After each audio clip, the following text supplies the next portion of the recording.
各位观众，大家好。 Greetings, everyone. Welcome to the Ironclad Irrefutable Evidence Seminar Series. Please don't forget to give this video a thumbs up, subscribe, and share this program. This is a critical issue related to the well-being and security of each individual, every community, and the entire society. Thank you very much for your attention and support. Previously, we discussed what happened after the organ harvesting death camp for Falun Gong practitioners was exposed in 2006. In this episode, we're going to take a look at the signs that showed the continuous increase in the number of organ transplants in China after 2006. For a long period of time, the CCP's deliberate, misleading propaganda created the public perception that the organ transplant industry in China was seeing a reduction in scale after 2006. However, the reality is just the opposite. The number of ward beds dedicated to transplantation increased over years. The hospital recovery time was reduced in order to bring in more patients. The hospital's beds at transplant centers were fully occupied with an occupancy rate up to 131.1%. Some transplant surgeons were busy throughout the entire year. Additionally, considering the consistent short waiting time for organ transplants in hospitals and the evil nature of the CCP, we believe that the quantity of organ transplants continues to increase. All the information we will present to you is backed by archived links from hospital web pages or media reports. 1. The number of ward beds increased and the bed occupancy rate was high. The People's Liberation Army, PLA, number 309 Hospital. The number of beds in the transplant center increased from 316 in 2010 to 393 in 2012. The Organ Transplant Center of the PLA number 309 Hospital was founded in April 2002, and in March 2006, it was officially named as the PLA Organ Transplant Center by the Division of Health of the PLA General Logistics Department. This is a screenshot of the PLA number 309 hospital's website. It said that the gross income of the hospital's organ transplant center was 30 million yuan, about 3.7 million US in 2006, and then rose to 230 million yuan, approximately 33 million US in 2010, a nearly eightfold increase in Chinese currency in just 5 years. On October 8, 2013, Sina.com said that this transplant center developed from a small unit of a dozen people to a team of more than 300 medical technicians. Tianjin First Central Hospital. The number of beds at this transplant center increased from 120 to over 500 on September 1, 2006. The Orient Transplant Center of this hospital is one of the dominant places for liver transplants in China. The new transplant building of Tianjin First Central Hospital opened on September 1, 2006, with an expanded capacity of over 500 inpatient hospital beds. After the expansion, this center had the capacity to perform 9 liver transplants and 8 kidney transplants simultaneously. It also sent transplant teams to guide more than 50 hospitals across the country to help them perform their first liver transplant, promoting the routine clinical development of liver transplants nationwide. The bed occupancy rate of this hospital was 131.1% in 2013. I have previously explained why the bed occupancy rate exceeded 100%. It happened when the hospital added extra beds for patient overflow in patient units, hallways, or nearby hotels. Shanghai Renji Hospital. The number of beds for transplant patients increased from 13 in 2004 to 110 in 2014. On June 28, 2007, the Chinese Organ Transplant Network reported that the Renji Hospital Organ Transplant Center was equipped with Class 100 horizontal laminar flow operating rooms and Class 10,000 horizontal laminar flow wards, and was capable of performing 6 liver transplant operations simultaneously. Sichuan People's Hospital. The number of transplant patient beds increased from 8 in 2007 to more than 100 in 2011. The hospital established both the Organ Transplantation Research Institute and the Organ Transplantation Center to carry out clinical kidney and liver transplantation in 2007. During that year, it had only 8 beds, 5 physicians, and 5 nurses. As of 2011, this center expanded to have 12 physicians, 27 nurses, and more than 100 beds. Eastern Hepatobiliary Surgery Hospital in Shanghai. The number of transplant beds increased from 712 to 1,500 in 2015. Wu Mengchao is the ex-president of Shanghai Eastern Hepatobiliary Surgery Hospital and known as the father of Chinese hepatobiliary surgery. On May 11, 2011, he and his student, Wang Hongyang, had an interview with a host on Sina.com. When the host asked, "What is the current level of liver transplantation in our country?"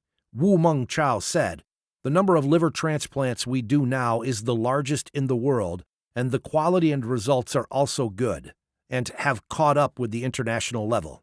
Furthermore, the average bed turnover rate and the utilization rate of hospitals in China were high. According to Wang Hufeng, the director of the Medical Reform Research Center at Renmin University of China, said that the Class A tertiary top-level hospitals' bed turnover rate in 2013 was so high that Xi Jinping metaphorically commented that these large public hospitals were in a wartime status. 2. China's organ transplant industry has been in a restless state throughout the year.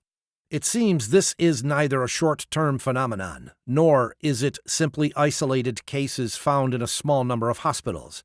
Instead, this is prevalent across China throughout the year. Zhengzhou People's Hospital performed kidney transplantation surgeries every night. According to an article published on the Chinese Etiquette Training Network, on April 8, 2010, Zhengzhou People's Hospital had kidney transplantation surgeries every night before and after the new year of 2007. On December 27, 2007, the hospital completed 13 kidney transplant surgeries within 21 hours. West China Hospital of Sichuan University strategically shortened the transplant recovery time in its kidney division. According to the archived webpage of this hospital, on June 28, 2013, it said, "In recent years, with the advancement of our kidney transplant surgical skills and substantial reduction in complications after kidney transplantation, more and more patients come here for kidney transplants. They have to wait for a few months or even longer, up to half a year, before they can be scheduled for a surgery. Shortening the average hospitalization time, increasing the bed turnover rate, and fully utilizing the available unit beds are effective ways to reduce patients' waiting time." After group discussions and coordination, West China Hospital of Sichuan University improved patient workflow in general care units by shortening medical and surgical treatment time after transplant to 10 days respectively, which decreased transplant patient hospital time from 30-plus days to 20 or so days. Thus, it greatly changed their bed turnover rate. The first affiliated hospital of Zhengzhou University in Henan Province, the number of kidney transplants continues to increase. The kidney transplant department at the first affiliated hospital of Zhengzhou University in Henan Province completed 149, 173, and 230 kidney transplant cases in 2012, 2013, and 2014, respectively. This is just from their report, and the actual number is much higher. On March 27, 2019, Henan Daily reported that the first affiliated hospital of Zhengzhou University completed 13 cases of transplant, including 8 kidney transplants, 3 liver transplants, and 2 lung transplants on March 26, 2019. In addition, we mentioned surgeons at Tianjin First Central Hospital were so busy that they had to work overtime on weekends and holidays to perform organ transplants. We believe that their busy schedules continued after 2006. What we've shared does not describe the full picture of what's going on in China. However, what we can confirm is that the hospitals in China are still conducting organ transplants and are expanding and enhancing their capacity to do so. All this is true even after some policy changes that seemed to limit the size of the transplant industry in China. The purpose of these policy changes is not to help regulate the transplant industry in China, but instead to create a facade for the industry's expansion and the ongoing crime of live organ harvesting. Please continue to watch Episode 11, another promotion of free liver transplants in China. In particular, please note that this is a worldwide unrestricted war without gunpowder. The CCP's crime of live organ harvesting from Falun Gong practitioners not only continues, but has spread throughout society. For example, in 2013, a 6-year-old child, Little Binbin, in Shanghai, went missing.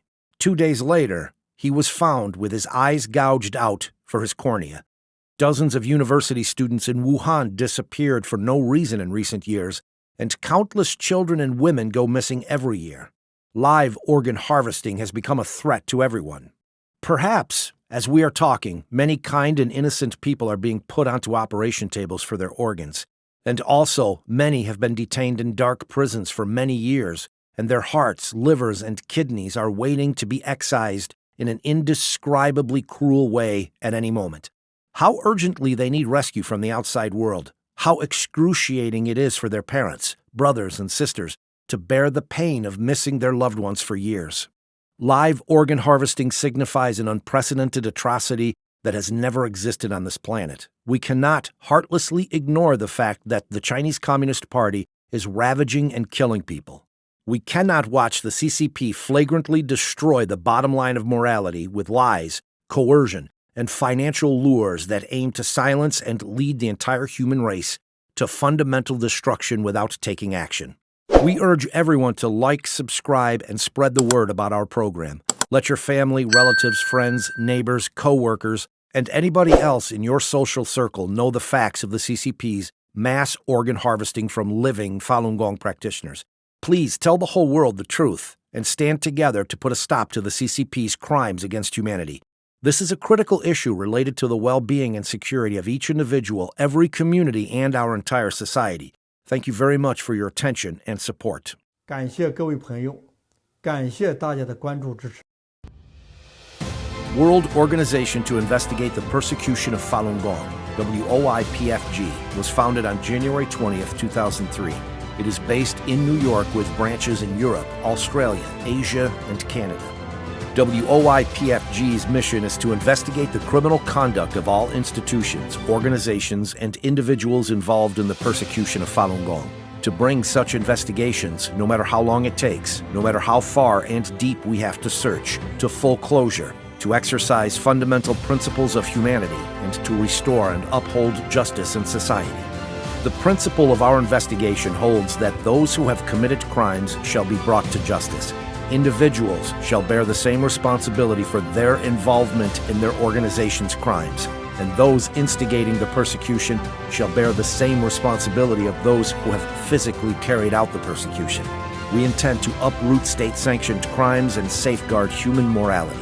The criminal conduct of all individuals within organizations, units, and departments involved in the persecution will be thoroughly investigated and brought to justice.